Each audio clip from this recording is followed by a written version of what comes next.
પાટણના નવા આઇકોનિક બસ સ્ટેશનમાં ભ્રષ્ટાચારની ગંધ, ભાજપના જ સભ્યોએ ચીફ ઓફિસર સામે મોરચો માંડ્યો છે.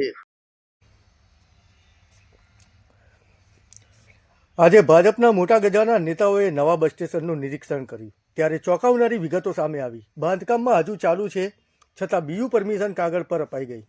આરોપ છે કે વ્યવહાર કરીને પરમિશન અપાઈ છે.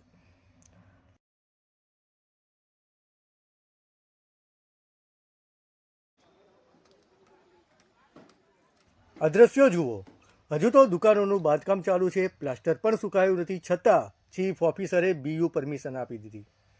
સત્તાધારી પક્ષના સભ્યોએ સીધો આક્ષેપ કર્યો છે કે આ પરમિશન પાછળ મોટી લેતી દેતી થઈ છે. કારોબારી ચેરમેન અને ઉપપ્રમુખે મેદાનમાં આવીને તપાસની માંગ કરી છે.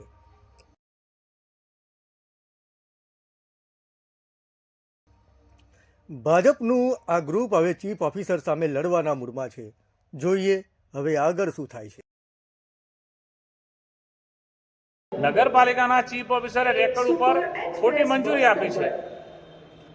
કોઈ પણ સરકારી કર્મચારી સરકારના પ્રવર્તમાન નિયમો વિરુદ્ધમાં જઈ અને મંજૂરી આપે એટલે મારા કરતાં આપ બધા પત્રકારો વધુ સમજી શકો છો કે એવી ખોટી મંજૂરી આપવા પાછળનો એમનો ઈરાદો શું હોઈ શકે, કે આવી ખોટી મંજૂરીઓ આપવા પાછળનો ઈરાદો શું હોઈ શકે. આમાં તમે માનો છો કે મીઠાઈ કઈ આપી હોય? તમે સમજો છો ને કે મીઠાઈ ક્યારે આપવામાં આવે, અને આવી ખોટી મંજૂરી ચીફ ઓફિસરે શું કામ આપવી જોઈએ?